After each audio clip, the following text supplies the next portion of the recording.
आपको बता दें कि श्रीलंका अपने इतिहास के सबसे बुरे आर्थिक संकट से गुजर रहा है। हालात इतने बुरे हैं कि वहां पर हिंसक प्रदर्शन भी शुरू हो चुके हैं और पूरे देश में इमरजेंसी का ऐलान कर दिया गया है। सड़कों पर प्रदर्शन हो रहे हैं।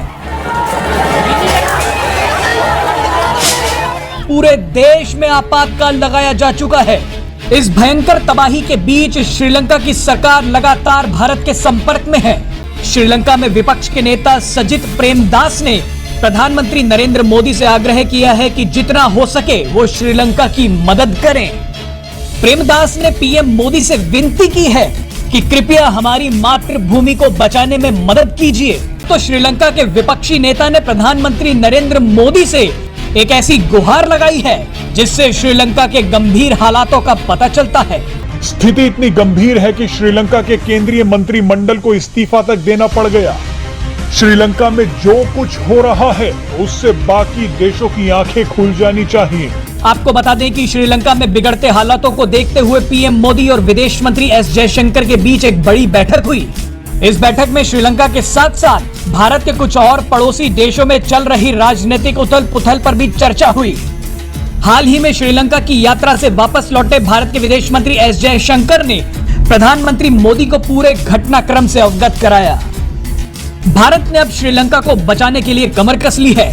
भारत ने कुछ ऐसे बड़े कदम उठाए हैं जिससे श्रीलंका को चीन के चंगुल से बचाया जा सके। आपको याद दिला दें कि श्रीलंका की इस हालत के पीछे सबसे बड़ा हाथ तो चीन का ही है। इस समय भारत के लिए श्रीलंका में दो चुनौतियां सबसे बड़ी हैं। पहली ये कि श्रीलंका में चीन के विस्तार को रोका जाए और दूसरी चुनौती ये है कि श्रीलंका की बर्बाद हो चुकी अर्थव्यवस्था को जल्द ही जल्द पटरी पर वापस लाया जा सके। भारत ने इन्हीं दो चुनौतियों से निपटने के लिए काम शुरू भी कर दिया है। भारत सरकार ने श्रीलंका में रणनीतिक निवेश को बढ़ा दिया है। मोदी सरकार ने अपनी कूटनीति के जरिए श्रीलंका में कई बड़े प्रोजेक्ट्स अपने नाम कर लिए हैं। ये प्रोजेक्ट्स पहले चीन को मिलने वाले थे। इसका सबसे बड़ा उदाहरण है हाइब्रिड पावर प्रोजेक्ट, जो पहले चीन को मिलने वाला था लेकिन अब वो भारत को मिल चुका है। इसके अलावा भारत श्रीलंका में रणनीतिक रूप से महत्वपूर्ण एक पोर्ट सिटी का निर्माण भी कर रहा है। आपको जानकारी दे दें कि भारत द्वारा बनाई जा रही ये पोर्ट सिटी श्रीलंका के हम्बनटोटा बंदरगाह के पास है, जिसे चीन ने हथिया रखा है।